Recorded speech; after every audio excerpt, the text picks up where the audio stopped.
नमस्कार मंडळी, तर स्वागत आहे तुमचं आपल्या चॅनलवरती। तर तुमच्यासुद्धा शिळ्या पोळ्या वायाला जातात का? तर मी आज तुम्हाला शिळ्या पोळ्यांपासून 3 असे भन्नाट आणि झटपट बनणारे पदार्थ दाखवणार आहे। तर चला व्हिडिओला सुरुवात करूया। तर पहिला पदार्थ आहे पोळीपासून चटपटीत कुटके।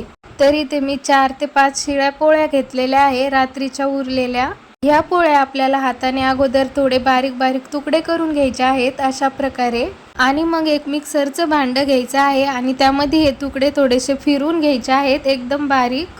तर अशा प्रकारे मी सर्व कुटके बारीक करून घेतले आणि एका ताटामध्ये टाकले। अशा प्रकारे बारीक केल्यामुळे कुटके खायला एकदम छान लागतात, खूप टेस्टी लागतात। तर कुटक्यामध्ये टाकण्यासाठी मी ते कांदा, कोथिंबीर, हिरवी मिरची, अद्रक लसूणची पेस्ट घेतलेली आहे आणि थोडेसे शेंगदाणे घेतलेले आहेत बारीक करून। आता आपल्याला या कुटक्यांमध्ये 1 चमचा हळद, 1 चमचा मिरची पावडर, चवीनुसार मीठ आणि वरतून थोडंसं पाणी शिंपडायचं आणि हे सर्व एकदम छान मिक्स करून घ्यायचं आहे। अशा प्रकारे थोडंसं पाणी शिंपल्यामुळे कुटके एकदम मऊ होतात, कडक होत नाहीत।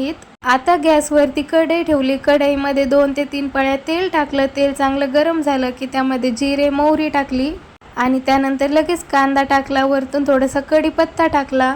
कांदा आणि कढीपत्ता एकदम छान परतू दिला। त्यानंतर अद्रक, लसूण आणि हिरवी मिरचीची पेस्ट टाकली, सोबतच बारीक केलेले शेंगदाणे पण टाकले आणि हे सर्व एकदम छान पैकी परतून घेतलं। ते परतल्यानंतर आता आपल्याला त्यामध्ये बारीक केलेले कुटके टाकून घ्यायचे आहेत आणि हे आता आपल्याला एकदम छान असं हलवून घ्यायचं आहे। सर्व मिक्स झाल्यानंतर वरतून कोथिंबीर टाकायची आणि आता झाकण ठेवून हे कुटके 5 मिनिटं आपल्याला अशा प्रकारे परतून घ्यायचे आहेत। आणि आता बघूया नंबर 2 चा पदार्थ, पोळीचा गोड लाडू। तर मी इथे 1 ते 1.5 पोळी बारीक करून घेतलेली आहे मिक्सर मधून। पोळी बारीक केल्यानंतर त्यामध्ये 2 ते 3 चमचे साजूक तूप टाकलं। तूप टाकल्यानंतर साधारणतः अर्धी वाटी बारीक करून घेतलेला गूळ टाकला। हे सर्व पदार्थ एकजीव करून घेतले आणि त्यानंतर मग अशा पद्धतीने मी छोटे छोटे लाडू बनवले त्याचे। तर हे लाडू एकदम इझिली बनतात, सकाळच्या नाश्त्यासाठी एकदम झटपट बनणारा आणि पौष्टिक असा हा लाडू आहे। तुम्ही सुद्धा एकदा नक्की ट्राय करून बघा अशा पद्धतीचे लाडू। याने पोट पण भरतं आणि शिल्लक राहिलेल्या पोळ्या पण वायाला जात नाहीत। आणि आता नंबर 3 चा पदार्थ, मस्त पोळी रोल। तर मी इथे एक शिळी पोळी घेतलेली आहे आणि त्या पोळीवरती 1 ते 1.5 चमचा तेल पसरवलं अगोदर आणि त्यानंतर मग टोमॅटो सॉस टाकलं त्यावरती थोडंसं। ते पण एकदम छान स्प्रेड करून घेतलं सगळीकडे। त्यानंतर मग इथे माझ्याकडे कैरीची चटणी होती, तर मग मी ती चटणीच टाकली त्यावरती। तुम्ही भाजी सुद्धा टाकू शकता त्यावरती। चटणी सगळीकडे स्प्रेड केल्यानंतर अशा प्रकारे त्या पोळीचा रोल करून घेतला।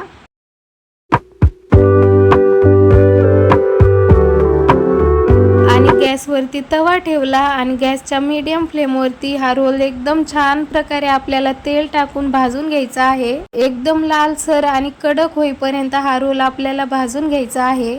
तर बघा इथे आपला रोल भाजून तयार आहे। खायला पण खूप टेस्टी लागतो हा रोल आणि किड्स साठी हा परफेक्ट स्नॅक आहे। अशा प्रकारे जरा स्नॅक दिला तुम्ही मुलांना तर मुलं आवडीने खातील असा स्नॅक। तर तुम्ही सुद्धा एकदा नक्की ट्राय करून बघा। तर मंडळी, तुम्हाला हे 3 पदार्थ कसे वाटले एकदा नक्की ट्राय करून बघा आणि व्हिडिओ जर आवडला असेल तर व्हिडिओला लाईक करा, शेअर करा आणि आपल्या चॅनलला सबस्क्राईब सुद्धा करा।